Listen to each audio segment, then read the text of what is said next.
para mí pasó muy poco tiempo de la última vez hasta acá. Así que me voy a tomar algunas atribuciones, quizá en algún pasaje, y apelar a su memoria, ¿no? Porque si ahí me miran, si estuvieron prestando atención, hay algunas cosas de las que se tienen que acordar. Pero bueno, algunos me miran como diciendo, pasó hace como un mes. Bueno, es verdad, pero alguno capaz que tomó nota, ¿viste? Yo me acuerdo porque yo no, ¿viste? Si yo no me acuerdo, le sería el colmo. Pero bueno, seguramente algunas van a ir refrescando un poquito la memoria.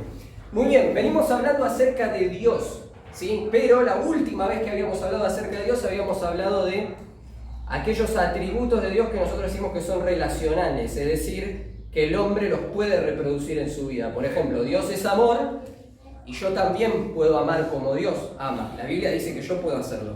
Dios es verdad y yo tengo que ser verdadero. Ahora hay otra serie de atributos o perfecciones de Dios que no son relacionales, o sea, son atributos exclusivos de Dios. El hombre en este sentido no puede ser como Dios, ¿no? Por ejemplo, hablamos de la omnisciencia, hablamos de la omnipresencia. Ezeín la semana pasada nos compartió acerca de la omnipotencia, ¿no? Y son cosas que nosotros no podemos reproducir en nuestra vida. No hay forma en la que nosotros seamos todopoderosos, no hay forma en la que nosotros lo sepamos todo. Tampoco. Quiero decir algo. Yo no creo que exista la propiedad intelectual para las cosas espirituales. Ya les voy a decir a qué me refiero. Porque una predicación uno la arma no solamente con lo que uno conoce y lo que uno estudia, sino también con lo que otro escucha. Les voy a hacer una confesión. En esta mañana yo voy a tomar algo que escuché en una predicación de Daniel Ubel. Voy a tomar incluso los puntos, todos, pero esperen. Algunos me miran así. ¿Está mal eso? ¿Está bien? Yo creo que no está mal. No está mal. Aprendí mucho escuchando la predicación, pero también hice los deberes. ¿Está bien? Me puse a estudiar, me puse a leer.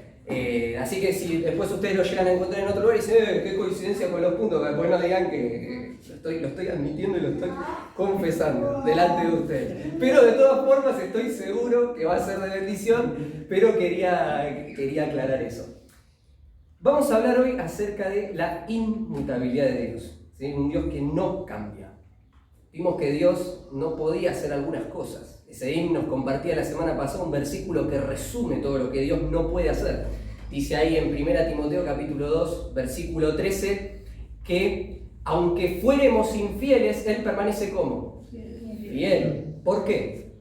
Porque Él no puede negarse a sí mismo. ¿Sí? Una vez me acuerdo que un compañero del colegio me trajo el famoso cuestionamiento que también nos compartía Ezeín, ¿no? Si Dios es tan poderoso, ¿puede hacer una roca que Él mismo no pueda levantar? Bueno, en ese momento no se andaba inspirado y le dije, y le contesté, ¿es posible que un auto eléctrico ande a nafta? O sea, no, el auto eléctrico funciona con electricidad, no funciona con nafta. De la misma forma, Dios no puede ir en contra de aquello que es en su esencia, ¿no? Porque ahí lo decía recién el versículo, Él no puede negarse a sí mismo. Vamos a orar, yo sé que Ezeín oró recién, pero yo quiero que cierres tus ojos ahí donde estás y le pidas al Señor que te hable, ¿está bien? Yo sé que hay muchas cosas que nosotros cargamos en la semana, dificultades, problemas, pero que este momento no sea un momento más. Dios no quiere que sea un momento más, porque Él quiere que hoy le conozcamos de una forma en la que no le habíamos visto antes. Entonces, hay que decirle, Señor, háblame, necesito que en esta mañana me hables. Yo no sé qué es lo que tengo que saber o lo que necesito saber, pero quiero que me hables. Quiero que me transformes, quiero que me cambies por medio de tu palabra. Si quizá tenés que confesar algún pecado, este es el momento, porque dice la palabra de Dios, ¿no? Que se quite de nosotros toda abundancia de malicia para que podamos recibir con mansedumbre la palabra. Va a estorbar la sensibilidad si el corazón está endurecido por el pecado. Dios, te pedimos en esta mañana que nos hables. Necesitamos que tú nos guíes. Señor, queremos que sea tu Espíritu el que comunique tu verdad. No se trata de la voz de los hombres. La voz de los hombres no puede hacer ningún cambio en nada. Lo vemos en la sociedad en la que vivimos. Necesitamos que tú nos impactes con tu voz y que tú transformes, Señor, nuestra vida a partir de ella. Te lo pedimos en el nombre de Jesús. Amén. Amén. Muy bien, voy a hacer algo. Les voy a contar una buena noticia.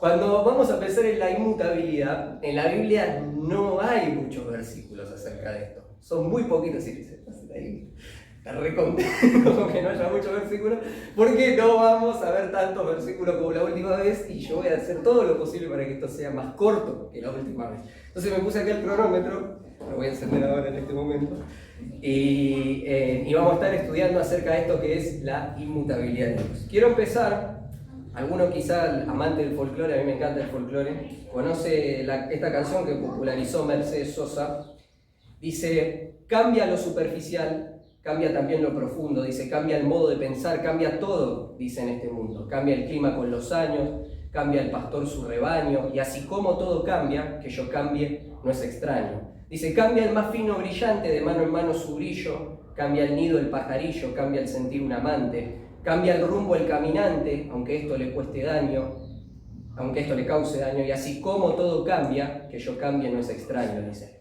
Cambia el sol en su carrera cuando la noche subsiste, cambia la planta y se viste de verde en la primavera, cambia el pelaje la fiera, cambia el cabello el anciano, y así como todo cambia, que yo cambie no es extraño, ¿no? Y la canción va diciendo que todo cambia, ¿no? Cambia, todo cambia, dice.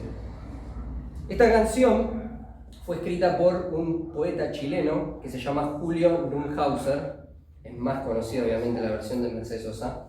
Este poeta chileno estuvo exiliado en Suecia cuando el dictador Pinochet asumió el poder en Chile. Ustedes saben que la mayoría de los artistas en esa época tenían una filosofía socialista, entonces eran perseguidos por los regímenes militares que había en Latinoamérica. Ahora este himno, esta canción, no es un canto esperanzador, porque mira las circunstancias, ¿no?, en las que vivía el pueblo latinoamericano y está apostando al futuro pensando en que todo va a cambiar, ¿no?, y en que las cosas van a cambiar. Ahora, hoy vamos a hacer algo al revés, ¿no? Yo no quiero hablarte de una esperanza, yo quiero hablarte de una esperanza que no está puesta en que las cosas van a cambiar, sino al revés, en alguien que no puede cambiar, en una esperanza inconmovible, que no está fundada en un cambio, sino en la estabilidad y la firmeza. Y esta es la perfección de Dios, de que Él es inmutable, ¿no? ¿Qué es la inmutabilidad? ¿Qué es la inmutabilidad? La inmutabilidad es la perfección divina mediante la cual Dios siempre es el mismo y no está sujeto a ningún cambio, ¿sí? La inmutabilidad muestra la plenitud de Dios en todos sus atributos. ¿Por qué? Porque Dios dice que Él es amor, ¿no? Dios es amor, entonces entendemos que en el presente Dios es amor. Pero no es que Dios fue amor en el pasado y ahora es amor, sino que Dios es constantemente amor, igual que con todos sus atributos. Sus atributos no cambian. En ningún momento puede dejar de ser perfecto y completo en lo que es. ¿Qué significa esto? Que si Dios, por ejemplo, cambiara para bien, significa que Dios tiene carencias, porque en algo tiene que mejorar, entonces no es perfecto.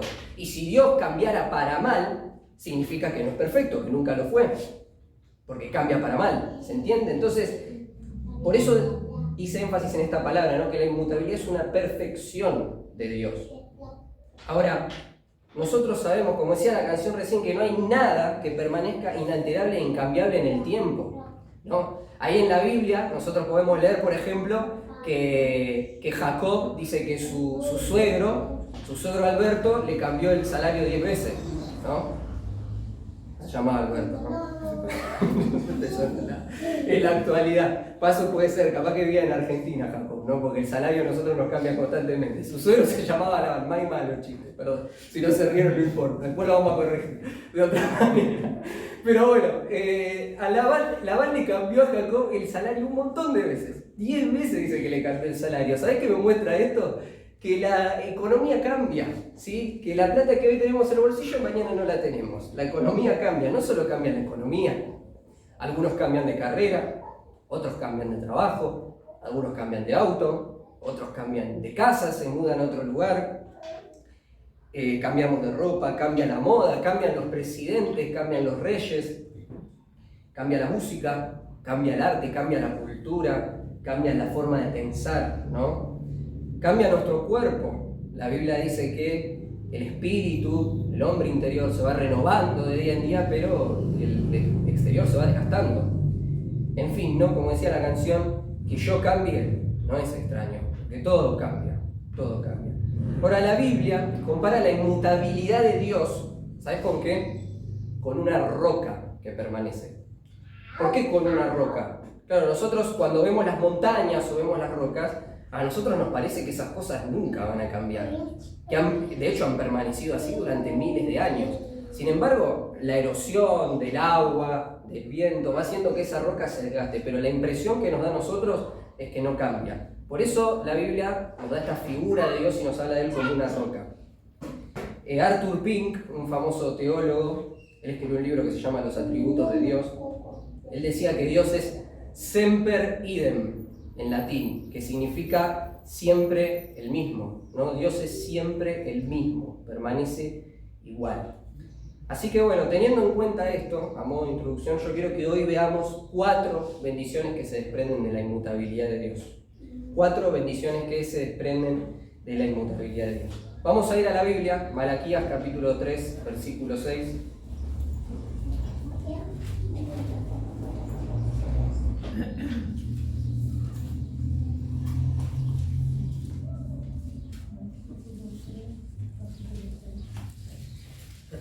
Si alguien lo puede leer.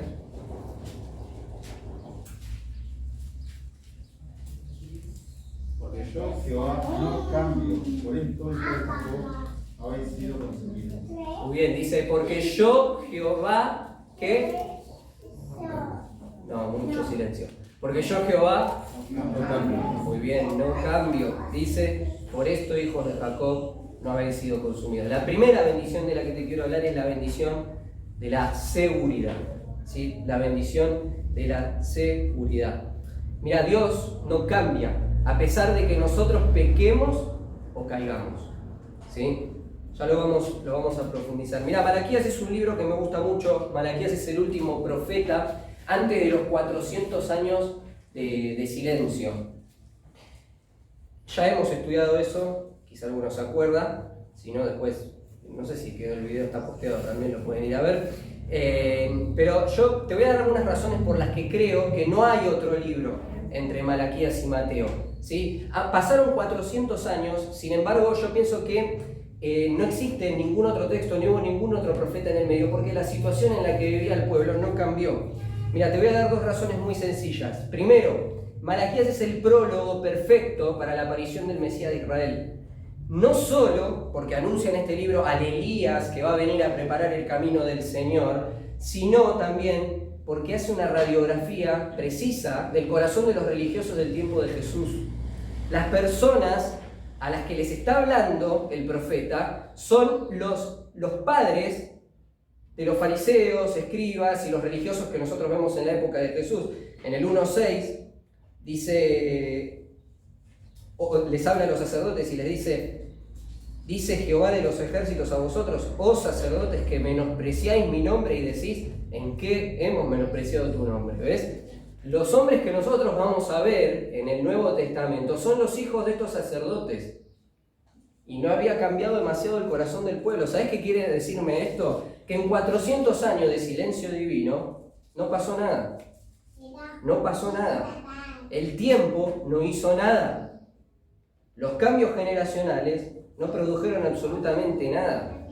Algunos lo recuerdan quizás de cuando lo estuvimos estudiando. La tiranía de Antíoco Epífanes no quebrantó ningún corazón.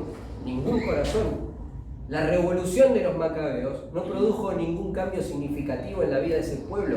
No pasó nada. Para Dios no pasó nada. Por algo no deja ningún escrito entre Malaquías y Mateo. Pareciera, ¿no?, que no hay transición entonces entre Malaquías y Mateo. Son los mismos actores, exactamente los mismos actores, pero en un escenario distinto. En segundo lugar, otra razón por la que Malaquías es un gran prólogo para la Encarnación y para el Nuevo Testamento es por la etapa histórica que representa del pueblo de Israel. Mirá, siempre a mí me llamó la atención una cosa, que el cautiverio de la nación de Israel fue el resultado de haber quebrantado el primer mandamiento. El primer mandamiento.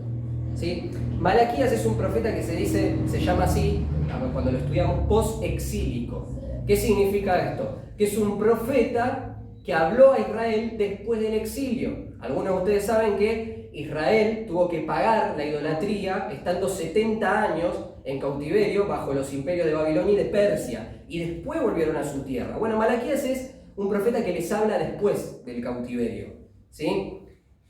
Ahora, la ley estaba compuesta por más de 600 mandamientos, pero Israel no pudo ni siquiera pasar al segundo mandamiento.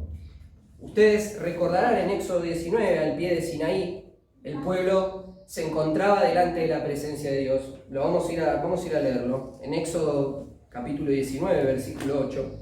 Esto es un poquito de historia. Esto es cuando Dios les entrega el pacto a los israelitas.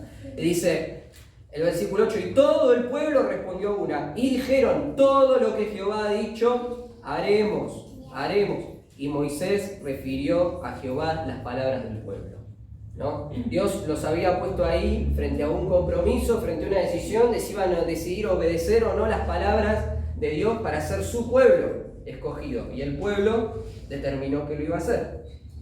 Entonces Dios le da a Moisés en Éxodo 20, ¿qué cosa? ¿Los 10 qué?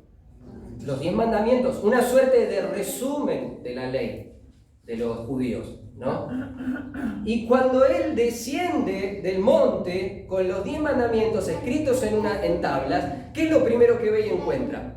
A un pueblo desenfrenado, en una orgía donde habían construido un becerro de oro para adorar a Dios, supuestamente. ¿Y qué decía el primer mandamiento de esas tablas? No tendrás ¿qué?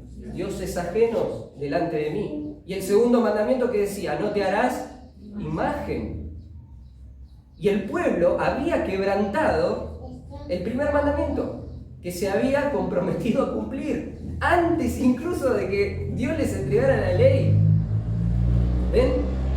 Ahora, la historia de Israel después fue una reproducción constante del mismo pecado. Durante más de 1000 años ellos se entregaron a los ídolos en distintas circunstancias, rompiendo y quebrantando una y otra vez el primer mandamiento, hasta que Dios, ¿qué hizo? Confirmó su juicio y los envió a 70 años de cautiverio, como habíamos dicho recién, entregándolos a los ídolos que tanto habían amado. Ahora, después de los 70 años que estuvieron en el cautiverio, ¿aprendieron la lección? Algunos me hacen así, ¿no? El pueblo, ¿sabés qué? Se jactaba de que sí, en Malaquías. De que habían aprendido ahora sí a seguir las leyes de Dios y a hacer las cosas que Dios les pedía. Pero Dios les remarca constantemente en Malaquías a este pueblo que estaban disimulando, estaban escondiendo detrás de su religiosidad una falsa espiritualidad, porque dice que ellos iban a ofrecer diezmos y después sacaban de ahí, se quedaban para ellos con cierta cantidad de dinero, le estaban robando a Dios, va a decir Malaquías, que los servían a Dios pero los servían mal, porque dice que tocaban las cosas inmundas, que traían el animal que estaba cojo o que tenía algún problema, dice, y le ofrecían eso a Dios. Dice, y si te lo pide un príncipe, seguro vos no se lo llevas a un príncipe, pero a Dios sí, con tal de cumplir con la ley. Se habían vuelto, ¿cómo decirlo?, profesionales de la fe. Sabían qué hacer, cuándo hacerlo, cómo hacerlo, pero en realidad su corazón no había cambiado después de 70 años de estar en disciplina. Y este es el punto, no cambiaron, ¿no? Ahora, yo sé que estoy hablando del pueblo de Israel, pero es imposible, tendría que ser imposible para nosotros meditar en estas cosas sin hacer un poquito de mea culpa, ¿no? Y ponernos a pensar cuántas veces a nosotros nos pasa lo mismo, que perdemos en la forma la esencia de las cosas, que leemos la Biblia, oramos, venimos a la iglesia, pero ¿dónde está Dios en todo eso? ¿Hace cuánto que no escuchamos la voz de Dios? No estoy hablando de hace cuánto que no te sentás a leer la Biblia, capaz que lo hace todos los días. ¿Cuándo fue la última vez que Dios te habló a vos? Quizás hasta te pones a estudiar. A mí me pasa un montón, recontra seguido, que lees un comentario, algo, además decís, mirá qué lindo lo que saqué, qué hermoso. Pero te olvidás, y te olvidás rápido porque en realidad Dios no te habló a vos, te habló a través de otro, ¿no? Ahora, ¿cuántas veces le prometemos a Dios como el pueblo, ¿no?, que vamos a cambiar y no cambiamos? Mirá, ¿por qué mejor no nos preguntamos, ¿hemos cambiado realmente? desde que el Señor nos salvó? ¿Hemos cambiado realmente? Yo creo que si nos podemos pensar en esto sinceramente, cada uno de nosotros tendría que caer de rodillas agradeciéndole a Dios por su inmutabilidad. ¿Sabes por qué? Porque a pesar de nuestras caídas, Él no cambia. ¿Sabes qué dice este versículo? Que no hemos sido consumidos, ¿por qué? Porque yo, Jehová, no cambio. Mirá, como el pueblo de Israel, nosotros caemos muchas veces con las mismas cosas, una y otra vez. Sin embargo, Dios permanece fiel, ¿no? Aunque fuéramos infieles, lo dijimos, ¿no? El Señor permanece fiel. El Señor es fiel a sus promesas. ¿Sabes qué hizo? Él prometió salvarnos perpetuamente. Dice que ninguna cosa creada en este mundo, dice, nos puede separar del amor de Dios. Nada. Nada. Dios no nos ama más cuando nosotros hacemos las cosas bien que cuando las hacemos mal, porque no cambia. Su amor es inalterable. Él te ama igual que te amó al principio. Ahora, yo te pregunto, ¿qué pasaría? Porque esto sería lo justo, si Dios cambiara su carácter de acuerdo a nuestro comportamiento. ¿Alguno de los que está acá podría levantar la mano diciendo yo sería salvo? Ninguno. Mirá, Spurgeon decía, si alguna vez sucediera que alguna oveja de Cristo se perdiera, dice, ay, mi alma débil y voluble se perdería 1000 veces al día. Se perdería 1000 veces al día. Si alguna vez sucediera que alguna oveja de Cristo se perdiera, dice, ay, mi alma débil y voluble se perdería 1000 veces al día. Y creo que nosotros también tenemos que reconocer lo mismo. Mirá, el pueblo de Israel pensaba que había cambiado. Y aunque no lo había hecho, no obstante, seguían en pie, porque Jehová no cambia. Y por eso no fueron consumidos. Bendita seguridad, ¿no? Saber que tenemos un Dios cuyo amor por sus hijos es inalterable. Que Él no cambia por nada en este mundo, sin importar lo que nosotros hagamos. Se me ocurre ahora, ¿no? Pensar en la imagen de la cruz. Que Él le dijo a aquellos hombres que lo habían escupido en el rostro, que lo habían golpeado, que le habían dado de beber hiel, que lo habían insultado al pie de la cruz, que lo habían lastimado. A esos mismos hombres el Señor les dijo, perdónalos, porque no saben lo que hacen. Recibió escupitajos en la cara y sin embargo le podía decir a esas mismas personas que aún las amaba. Isaías 54:10 dice, porque los montes se moverán y los collados temblarán, pero no se apartará de ti mi misericordia, ni el pacto de mi paz se quebrantará, dijo Jehová, el que tiene misericordia de ti. Isaías 54:10. Entonces, la primera bendición en la que nosotros tenemos que pensar cuando pensamos en la inmutabilidad de Dios es en esa seguridad que tenemos en el Señor. La segunda bendición es la satisfacción. Acompáñame en tu Biblia a Santiago, este versículo no podía faltar. Capítulo 1, versículo 17. Dice, toda buena dádiva, vamos a ir del 16. Amados hermanos míos, dice, no erréis. Toda buena dádiva y todo don perfecto desciende de lo alto, del Padre de las luces, en el cual no hay mudanza y sombra de variación. Yo soy soltero, hay algunos acá también que lo son. Les voy a dar un consejo, si alguna vez quiere conquistar a una chica, pídale consejo a Franco. No, mentira. No, Franco, porque Franco viene bien. Pero, mirá, si alguna vez querés conquistar a una chica, le tenés que decir, ¿te caíste del cielo? Y ya te va a contestar, no, ¿por qué? Y vos le decís, sí, porque toda buena dádiva y todo don perfecto desciende de lo alto. Tenés que decir, no. Ahora, aparte que la chica no te da bolilla, puedes intentar con este otro. Le decís, cuando estoy cerca tuyo, me siento como Jericó. Porque no importa cuántas vueltas me des, yo siempre caigo a tus pies. Le podés decir. La maldad. Ahora por ahí incluso no te da bolilla. Bueno, si no te da bolilla, le decís, ¿sabés cómo te dicen a vos? Le podés decir, ¿cómo te va a preguntar? Palabra de Dios, le decís. ¿Por qué? Te va a preguntar. Y porque son más cortantes que espada de dos filos. Pero bueno, no importa, igual. Quería dilatar un poquito la situación. Pero a lo que voy es, acordémonos de esto, ¿no? Que las cosas buenas de la vida vienen de parte del Señor, ¿no? Incluso esto que es tu esposo, tu esposa. Las cosas buenas de la vida vienen de parte del Señor. Por eso Santiago, para demostrar esto, nos dice en el versículo 16, amados hermanos míos, no erréis, ¿sí? No le está hablando acá a la selección argentina cuando va a patear los penales. Él está diciendo, no, muchachos, no erren porque hay que meter todo. No, está hablando de que muchas veces va a venir la tentación y les está exhortando a que no caigan en el error de creer y comprar las falsas promesas que el pecado nos vende. Las falsas promesas de satisfacción que ofrece el pecado y la tentación. Mirá, solo Dios puede darnos algo verdadero. Toda buena dádiva y todo don perfecto, ¿de dónde viene? De Él, de Dios. Él es el Padre de las luces. Ahora, hay un contexto todavía más grande que engloba a la carta de Santiago, y es el contexto de las pruebas. En Santiago 1:2 dice, hermanos míos, tened por sumo gozo cuando os halléis que en diversas pruebas.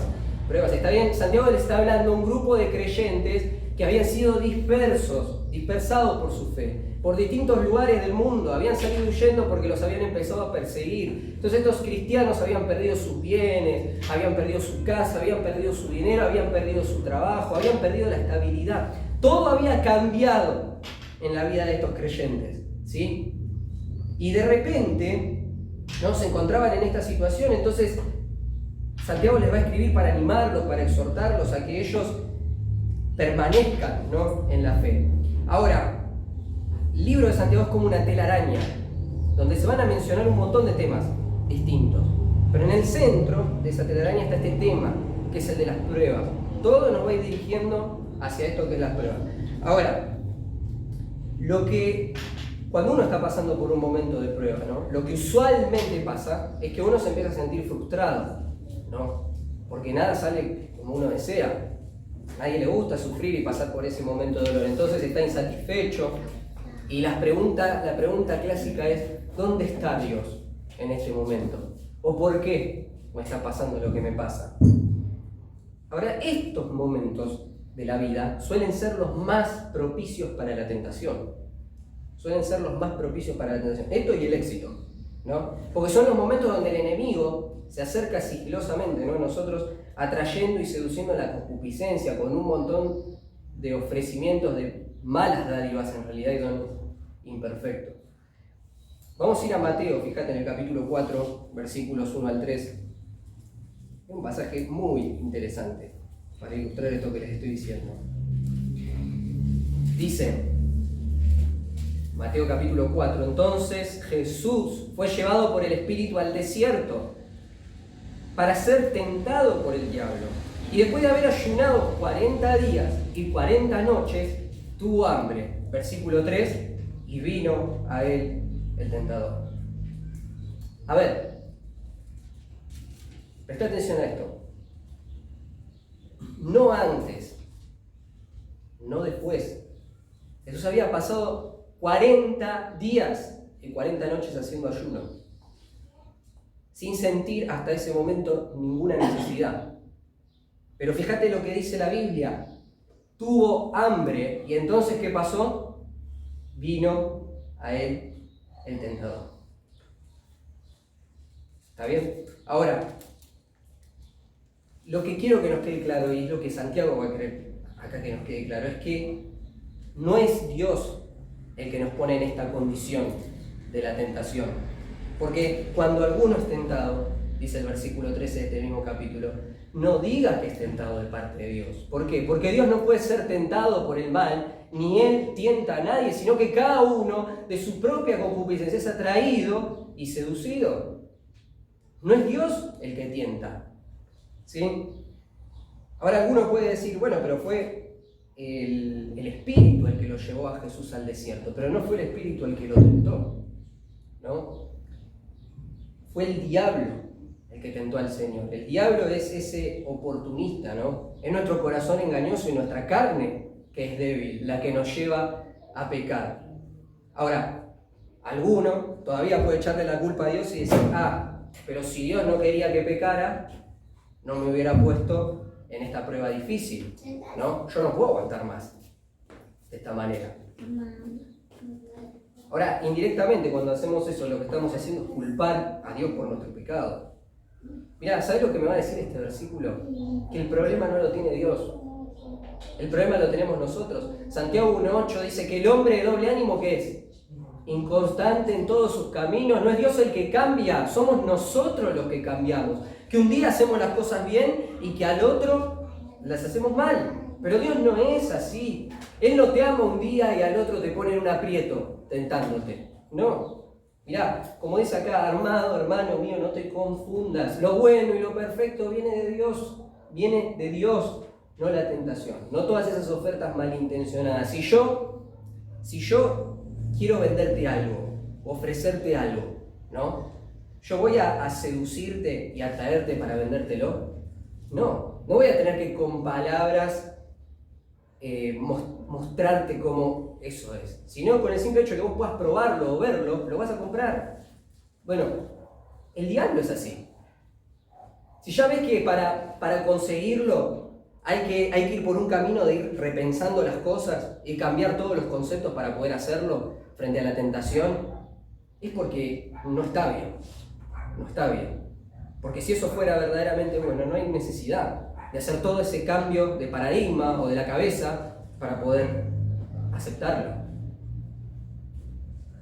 Ahora, Dios no cambia, dice este versículo, ¿no? En Él no hay mudanza ni sombra de variación. La NBI traduce este versículo de esta manera: toda buena dádiva y todo don perfecto desciende de lo alto, dice,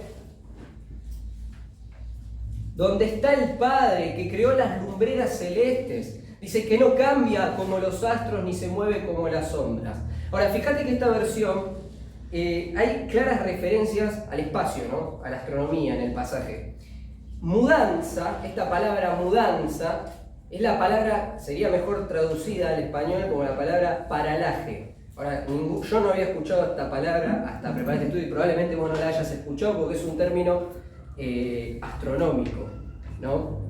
Según el diccionario, ¿qué es el paralaje? Es la diferencia entre las posiciones que la bóveda celeste tiene un astro según el punto desde donde se está observando, ¿no? Por ejemplo, entonces yo miro las estrellas desde este lugar y yo veo que tienen una posición, pero si me voy a otra parte de la Tierra tienen otra posición, y a medida que la Tierra va rotando y se va trasladando alrededor del Sol, las estrellas van cambiando ligeramente de lugar. Ahora, lo que está diciendo este versículo es que desde nuestra perspectiva, las estrellas, ¿qué pasa? Se mueven o cambian de lugar, ¿no? Y de hecho es lo que hacen. La luna, por ejemplo, tiene distintas fases también. Entonces, tenemos la luna en luna llena, está el cuarto menguante, el creciente, el decreciente, la luna nueva también, ¿no? Y algo como lo que sucede, ¿no? con la luna es muchas veces lo que nos pasa a nosotros con Dios. Déjame que te lo explique. O sea, nosotros a veces vemos a Dios como la luna. ¿Por qué? Porque a nosotros nos parece que Dios cambia, ¿no? Por ejemplo, hay momentos que salimos así en la noche y miramos la luna, ¿no? Redonda, blanca, amarilla, no sé, el color que tome, brillante. Decimos, qué hermosa, ¿no? Que es la luna, qué hermoso su resplandor. Muchas veces llegamos a apreciar a Dios de esa manera también, ¿no? Y de repente en nuestra vida estamos pasando por una situación donde vemos a Dios con claridad. Y decimos, qué maravilloso que es nuestro Dios, qué grande que es nuestro Dios, qué hermoso, qué bello que es nuestro Dios. Pero después hay momentos de la vida donde parece que Dios está en cuarto menguante, ¿no? Porque nos parece casi imperceptible. Lo vemos, pero es como una media luna, ¿no? Lo vemos parcialmente. Él está, pero apenas perceptible. Y otras, a nosotros nos parece que Dios ni siquiera está presente. En luna nueva, la luna no se puede ver. Está ahí, pero no se puede ver. Y a veces a nosotros nos sucede lo mismo con Dios. Mira, Dios no cambia. Y a pesar de que nosotros podemos estar pasando por una circunstancia difícil de la vida, como le estaba pasando a estas personas a las que Santiago les escribe. Aunque a nosotros nos parezca que Dios no está ahí, como si fuera la luna nueva, Dios está. Porque Él no cambia. Él no cambia. Aunque nosotros no lo podamos ver, Él está. ¿Sabes que también esto de sombra, de variación, puede ser traducido como eclipse? A veces Dios es eclipsado por las circunstancias de nuestra vida, por la enfermedad, por los problemas económicos, por tantas pruebas y cosas que pueden llegar a suceder. Sin embargo, aunque haya un montón de cosas que nos tapen a Dios, Dios sigue estando ahí. Dios sigue estando ahí porque Él no cambia. Él no cambia. Ahora, no creas la mentira, ¿no?, del enemigo que te dice, ¿dónde está Dios ahora? Que le está pasando todo esto. Vení, probá lo que yo te ofrezco, si Dios te abandonó. Pero digo, yo estoy esperando a esa persona que vos tenés preparada para mí. Se está tardando mucho Dios, ¿eh? Te está haciendo pasar por todo este tiempo de sufrimiento. No creo que tengas la suficiente paciencia. ¿Por qué no probás por este camino rápido? Y de repente alguien dice, necesito, no llego a fin de mes, necesito pagar las cuentas, mi familia está pasando por hambre. Y de repente aparece esa persona con un negocio, ¿no?, medio extraño. Y ahí la pensamos, ¿no? Y es el enemigo que nos dice, y bueno, Dios te abandonó. Él no te está proveyendo en este momento. ¿Qué vas a hacer? Mirá, tenemos que creer en que Dios no cambia. Tenemos que tener la convicción de que Él va a traer a la vida satisfacción duradera y no buscar la salida rápida que el pecado nos ofrece. Porque aunque nosotros no podamos ver a Dios, Dios sigue siendo el mismo. Dios sigue siendo el mismo. Entonces hablamos de la primera bendición, la seguridad; la segunda bendición, la satisfacción; la tercera bendición, el sostén. Vamos a ir a Hebreos en el capítulo 13, versículo 8, otro versículo muy conocido. El que lo quiera leer, si lo lee por favor. Jesucristo es el mismo ayer y hoy y por los siglos. Muy bien, muy cortito, ¿no? Jesucristo es el mismo ayer y hoy y por los siglos. Hace poco, un amigo, no voy a decir quién, me compartió un video donde decía qué pasaría si Jesús hiciera milagros en el siglo XXI, ¿no? Entonces en el video Jesús le decía a la gente, bueno, acá tienen los panes y los peces, coman, ¿no? Estamos pensando en Jesús haciendo ese milagro en el siglo XXI. Entonces, de repente, claro, uno le contesta, y yo no puedo comer pan porque yo soy celíaco. El otro le dice a Jesús, cuando va pasando el pan, mirá, yo estoy a dieta, yo no puedo consumir harina. El otro le dice, yo estoy con ayuno intermitente, así que hoy voy a pasar. El otro le dice, pero no tenés nada vegano, siempre con pan, pescado. Y el otro, el último le decía en el video, le decía, la verdad que muy pocas opciones, te voy a bajar la calificación en pedido ya, le decía Jesús, ¿viste? Entonces, ¿qué quiero decir con todo esto, no? Que es una situación cómica que realmente yo creo que pasaría así en el siglo en el que vivimos. Pero, ¿qué quiero decir con esto? Que el mundo ha cambiado mucho, ¿no? Pero el Señor no ha cambiado. Acá dice el versículo que Jesucristo es el mismo ayer y hoy y por los siglos. Ahora, quiero decirte algo, Hebreos es el libro que más va a hablar de la Biblia acerca de la inmutabilidad de Dios. Hebreos es el libro que más va a hablar acerca de la inmutabilidad de Dios. ¿Por qué? Mirá, estamos hablando de creyentes que habían sido judíos. Ellos se habían convertido del judaísmo al cristianismo, y el cristianismo en sus inicios, esto lo expliqué una vez cuando habíamos hablado del libro de Hebreos, de la carta de los Hebreos, es que el judaísmo en sus inicios era una secta. ¿Sí? Se hablaba del cabecilla, como Pablo, ¿no? Hablando del cabecilla de la secta de los nazarenos. Entonces se hablaba de que los cristianos en ese momento eran sectarios. Entonces, el cristianismo tenía un montón de ritos que eran diametralmente opuestos al judaísmo y a todas las religiones. Entonces, ¿qué pasaba con esta gente? Ellos estaban viviendo un periodo de cambios, un vuelco donde se estaba viviendo una etapa de transición entre el periodo de la gracia y el periodo de la ley. Entonces, por ejemplo, podés ver en Hebreos capítulo 7, por ejemplo, que se habían cambiado el sacerdote. Con la aparición de la gracia se había cambiado el sacerdote. En el capítulo 8 podemos ver que había cambiado el pacto. El pacto ya ahora era diferente. Habla ahí de que cuando se pone un Nuevo Testamento, dice, es necesario que intervenga muerte del testador, ¿no? Entonces, hablando de cómo el Señor, a través de su muerte, confirmó el nuevo pacto. El capítulo 9 habla de que se cambió el santuario. Dice el 9.1, ahora bien, aún el primer pacto tenía ordenanza de culto y un santuario terrenal, porque el tabernáculo estaba dispuesto así, va explicando, ¿no? Se cambió el santuario. No solo se cambió el santuario, se cambiaron los sacrificios. En el capítulo 10, hoy Franco esta mañana nos hablaba de esto, ¿no? En la cena del Señor. Que el Señor es un sacrificio distinto. Ya no había que ir a ofrecer todos los años el corderito, el carnero por los pecados. No, ya no. Jesús era el sacrificio perfecto. Entonces, es una etapa de cambios. Quizá lo que mejor resume todo esto es Hebreos 7:12, que dice, porque cambiado el sacerdocio, necesario es que haya también cambio de ley. O sea, cambió todo para estas personas. Para saber qué podía pasar, que de repente alguien podía pensar, ¿y entonces cambió Dios? Porque si cambiaron todas estas cosas, Dios cambió. Antes la ley juzgaba, por ejemplo, severamente a los que pecaban. Hace poquito lo vimos con los jóvenes en Raj, ¿no? Que dice, la Biblia dice que si alguna persona deshonraba a su papá o a su mamá, tenía que morir lapidado. O sea, y ahora que estamos bajo la gracia, ¿qué pasa cuando eso sucede? ¿No? Entonces, las personas podían llegar a pensar esto, ¿no? ¿Y ahora qué? Estaban en los tiempos de la gracia, pero ellos tenían que entender que Dios no había cambiado. Por eso en Hebreos se habla constantemente del Dios inmutable.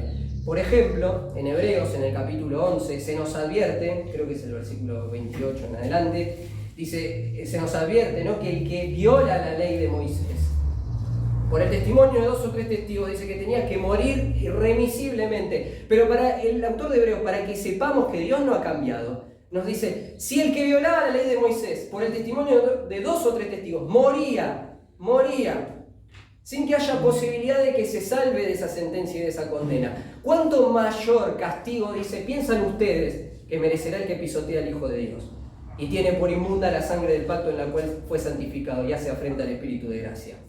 Está dejando claro que Dios no había cambiado. Mirá, quiero decirte algo, el tiempo de la iglesia primitiva, comenzó con una advertencia cruda por una mentira.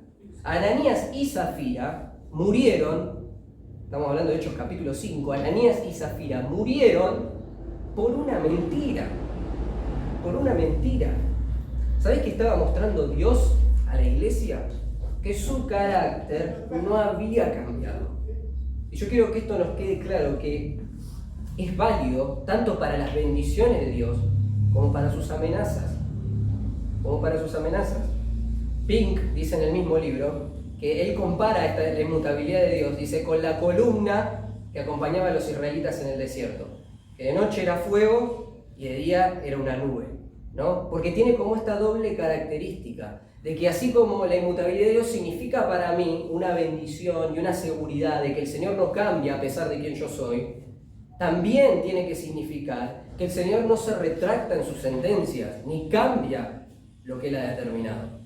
Entonces en Hebreos 6:17 va a decir el autor, pueden ir a buscarlo, les dije que iba a tomar algunas atribuciones hoy, no voy a volver a explicar el contexto de este pasaje porque ya lo hicimos cuando hablamos de que Dios es verdad. Dice el versículo 17, por lo cual queriendo Dios mostrar más abundantemente a los herederos de la promesa la inmutabilidad de su consejo, interpuso juramento. ¿Sí? Ya la otra vez vimos de qué se trata esto en el contexto. Entonces, quiero ir a esto nada más. La palabra que se traduce consejo, acá en la Biblia también se traduce como acuerdo, designio o voluntad. Está hablando, ¿sabes de qué? De que la voluntad de Dios es inmutable. ¿Sí? Hablando de su inmutable consejo, está diciendo que la voluntad de Dios es inmutable. Salmos 33:11 dice, el consejo de Jehová permanecerá para siempre, los pensamientos de su corazón por todas las generaciones. ¿Saben qué tenían que entender los hebreos y qué tenemos que entender nosotros hoy? que Dios no cambia su voluntad, que el Señor no cambia su voluntad, ¿no? Él, dice la Biblia, cumplirá su propósito en nosotros y no va a desamparar la obra de su mano, porque si Él determina una cosa, ¿quién lo hará cambiar? ¿Quién lo hará cambiar? Porque Él no cambia. Ahora, esto tiene que ser un sostén para nosotros. Esta es la tercera bendición. Sostén. Sostén. Porque todo en esta vida perece. Las cosas a las que nosotros nos aferramos perecen y un día se terminan. Más de una vez las cosas no salen como nosotros esperábamos. Pero aún en esos momentos las cosas no se salieron de control para Dios. A Dios no lo agarró desprevenido. La muerte de un familiar, algún problema, una enfermedad. Dios no está ahí tratando de, a ver, ¿y ahora qué hago con esto? Porque no sabía qué iba a pasar. No. La voluntad de Dios es inmutable. Mirá, no nos aferremos a nada en este mundo, porque todas las cosas con las que nos sostenemos cambian. Hoy, capaz que tenés esa persona a tu lado, ¿no? Que te ayuda a seguir adelante y buscar en la vida, mejorar, crecer. Pero un día esa persona no va a estar más. Capaz tu papá, tu mamá, uno se apoya mucho en ellos, ¿no? Para salir adelante en la vida. Y esas cosas escapan de nuestro control. La vida es un soplo, dice la Biblia, ¿no? Hoy estamos y mañana no. Entonces, las cosas, el trabajo, el dinero, a veces nos aferramos a todas esas cosas y perecen. Yo siempre digo, incluso el tiempo, ¿no? Es como la arena, ¿no? Cuando uno la quiere agarrar, se escurre entre los dedos y no queda nada, no podemos empuñar nada. Todo se nos escapa de las manos. Por eso, Deuteronomio dice, porque la roca de ellos no es como nuestra roca. La roca de ellos no es como nuestra roca. Ahora, vos podés entregarte confiadamente a un Dios que no cambia su plan ni sus promesas. Nunca. Un Dios que la Biblia me dice que aún cuando yo estoy atravesando por una circunstancia difícil, su voluntad nunca dejó de ser buena, agradable y perfecta. Quizá, como dice ahí también en Romanos 12, ¿no? El problema no es la voluntad de Dios, yo siempre lo digo esto. Porque ahora vos estás pasando quizá por una situación difícil y decís, esto de bueno, agradable y perfecto no tiene nada. Y tenés razón, desde una perspectiva humana, eso es correcto. Pero nosotros necesitamos, por eso dice Romanos, renovar nuestro entendimiento. El problema no está en la voluntad de Dios, el problema está en nuestra mente, en lo que nosotros pensamos acerca de lo que Dios está haciendo. Porque sabemos, nos había dicho eso el apóstol Pablo en Romanos también, que a los que aman a Dios, todas las cosas trabajan para bien. Esto es, para los que fueron llamados conforme a su propósito. Entonces, mirá lo que decía Spurgeon acerca de las promesas de Dios. Dice, nos agrada hablar acerca de las dulces promesas de Dios. Pero si pudiéramos suponer alguna vez que una de ellas pudiera cambiar, no las volveríamos a mencionar más.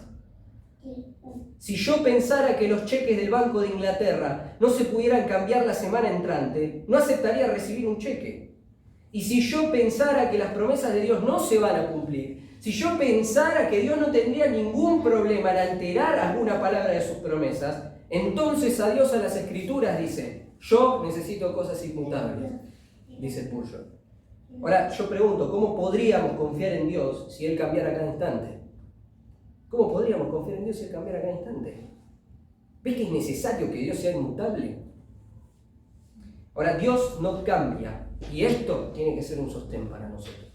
Saber que el carácter de Dios es inmutable, que nosotros nos podemos aferrar a Él, ¿sí? Y transitar esta vida con la seguridad de que Él no va a cambiar en sus promesas, en lo que Él ha determinado. Él cumplirá su propósito en mí. Hablamos acerca de la seguridad, de la satisfacción, del sostén. En último lugar, la inmutabilidad de Dios le da a mi vida significado. Salmos, el Salmo 102. Salmo 102.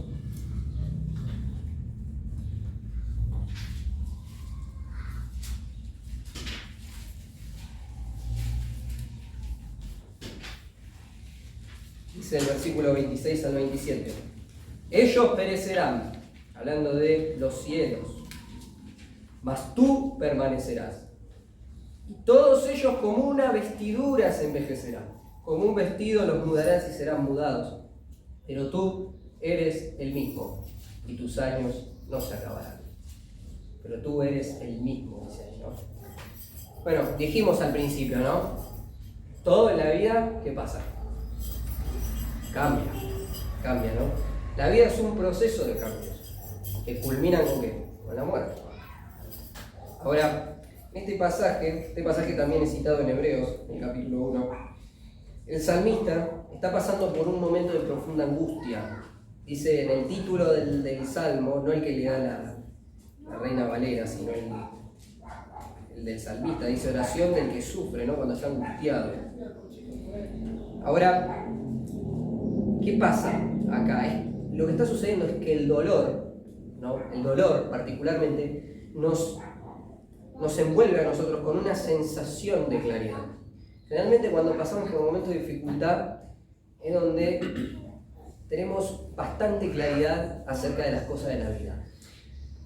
A ver, esto puede también, depende cómo sea, ¿no? Ese proceso de dolor, pero si como dijimos antes no estamos enfocados en el Señor, probablemente lleguemos a la misma conclusión que el salmista, ¿sí? A veces también el dolor desdibuja la realidad, ¿no? Porque estamos tan compenetrados en lo que sentimos y en nuestro malestar que vemos todo de una forma muy negativa, ¿no? Y eso tampoco es la realidad.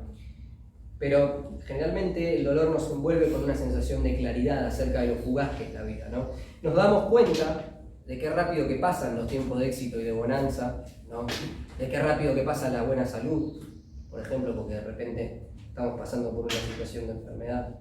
Nos damos cuenta que de un momento a otro podemos perder lo que amamos o lo que nos da estabilidad. Entonces, el salmista acá en este pasaje se da cuenta de lo corta y efímera que resulta la vida, porque todo en un momento u otro cambia.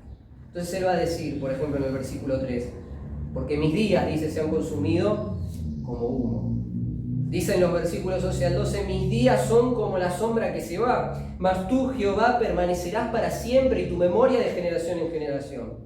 Dice en los versículos 23 al 24, cortó mis días. Dije, Dios mío, no me cortes en la mitad de mis días, por generación de generaciones son tus años. ¿Ves? O sea, claramente en el pasaje el salmista va mostrando que él se da cuenta de que su vida es fugaz, que es como una sombra que se va. Dice, mis días se han consumido como humo. Pasa todo muy rápido en esta vida. Todo muy rápido. ¿Sí? No, en la vida nosotros no podemos sostenerla, no tenemos seguridad de nuestra vida. Hoy la tenemos, mañana no está. Es como dice en otro pasaje de la Biblia, en Santiago, ¿no? Que es como la neblina que está a la mañana y a la tarde se disipó. Isaías 40 dice que es como la hierba, ¿no? Que brota en la mañana y a la tarde se desgasta con el calor del sol, ¿no? Así es la vida. Entonces, cuando uno es joven, a mí me pasa, ¿no? Como que uno está pensando en la muerte, ¿viste? Porque no la tiene tan cerca, se supone, ¿no? Pero la realidad, como yo siempre digo también cuando predico el Evangelio, ¿no? Que nosotros no somos como los productos de la góndola del supermercado, que tenemos una fecha de vencimiento escrita en el brazo. Ninguno de nosotros sabe cuándo se va a morir. Y la vida es corta, se pasa volando. Entonces, yo pregunto, y esta es la sensación que tenía el salmista, ¿cuál es el significado de nuestra vida entonces? Si todo cambia en esta vida. Como decía el sabio, ¿no? En Eclesiastés, dice, generación va y generación ¿qué? Viene. Y dice, y no hay memoria de los que nos precedieron. ¿Sabes qué significa eso? Que por ahí vos estás en esta vida tratando de construir un imperio, ¿no? Hay gente que va en busca de eso, ¿no? De hacerse famoso, de tener cierta reputación y que todos se acuerden de él o lo conozcan en todos lados. Ahora, ¿sabés qué está diciendo el sabio en Eclesiastés? Que tarde o temprano la muerte va a enterrar la memoria de todos. Va a llegar un momento en la historia de la humanidad que nadie se acuerde de vos, ni de mí. Porque generación va y generación viene y no hay memoria de los que precedieron.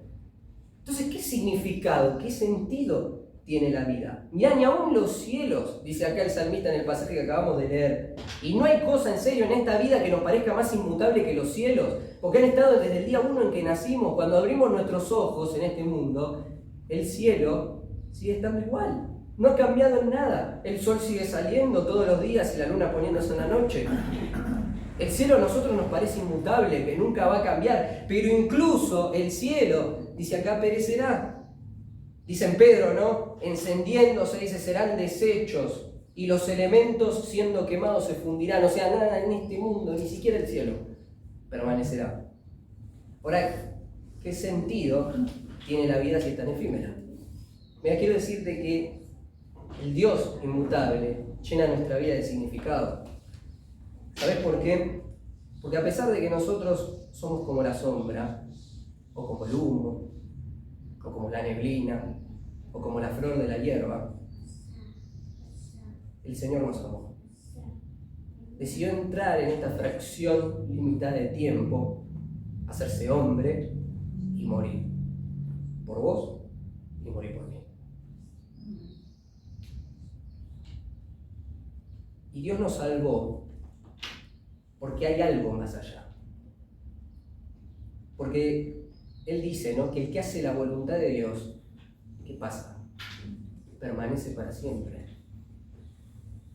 La vida no es solo esta fracción de tiempo. Y podemos estar seguros de eso porque tenemos un Dios que no cambia. Termino. Por aquí pensemos en esto, ¿no? Después de haber escuchado todo esto, haber hablado acerca de un Dios que nos bendice, dándonos seguridad, satisfacción, sostén, significado. ¿Qué significa para nosotros tener un Dios que no cambie? Ahora pregunto, ¿a dónde quedaría nuestra seguridad si Dios correspondiera con nuestro comportamiento, como lo vimos? ¿Cómo no caer ante las tentaciones si viene la insatisfacción y sabemos que Dios va a cambiar o de repente no nos puede dar lo que es perfecto porque cambia? ¿Cómo nos sostenemos en esta vida si todo perece? ¿A dónde nos podríamos aferrar? ¿Qué sentido tiene vivir si al final de todo termina cambiando? Al final todo termina cambiando. ¿Ves? Dios es inmutable, ¿no? Y eso tiene que ser nuestra roca. Tiene que ser nuestra roca. Mirá, lo leímos hace un rato. La roca de ellos, dice en Deuteronomio, no es como nuestra roca. La roca de ellos no es como nuestra roca. Nuestro Dios nos da seguridad, nos da satisfacción, nos da sostén y nos da significado. Así que ahí donde estás, te voy a pedir que cierres tus ojos.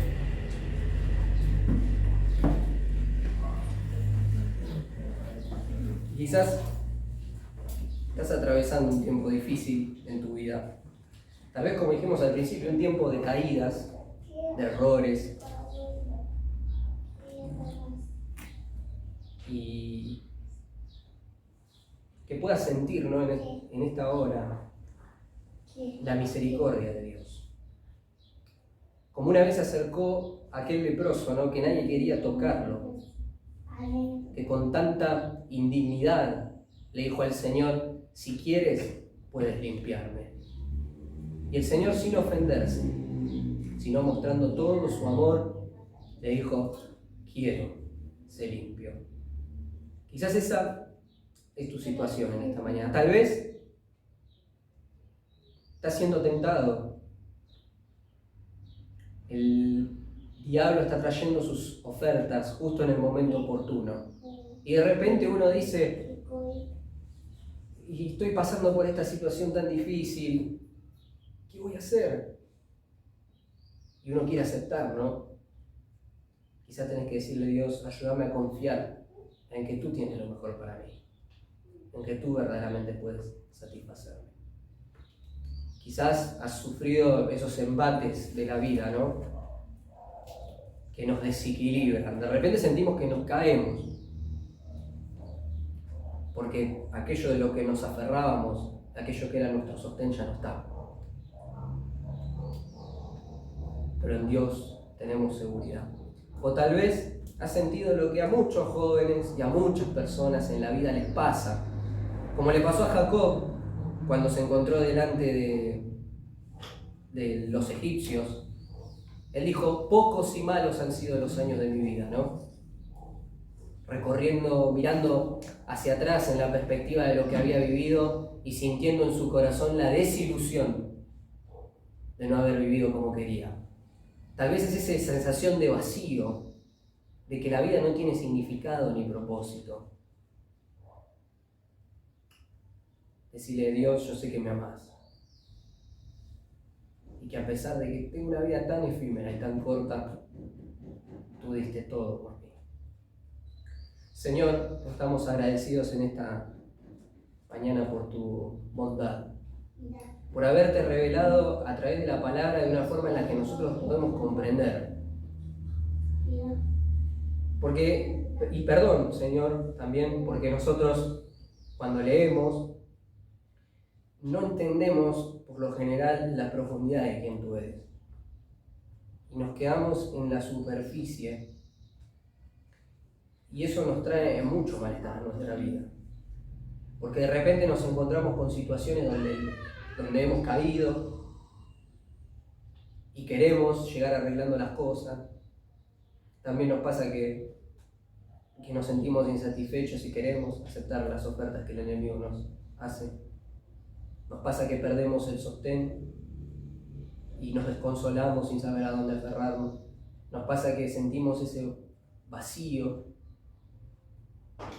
que nuestra vida no tiene ni propósito ni significado y nos sumimos en la angustia, Señor, sin buscarte a ti. Si tan solo nos diera, Señor, la gracia de poder comprender un poquito más hoy cómo eres tú, que no cambias. Te pedimos, Señor, que tú tengas misericordia de nosotros, que te acuerdes de que tenemos una mente tan chiquita que entra dentro de una cabeza y que, Señor, nos ayudes para que podamos confiar en ti, para que podamos tener fe en ti, para que podamos aferrarnos a ti y que a pesar de que la vida traiga los mil y un problemas que trae, podamos permanecer confiados en este Dios que es inmutable.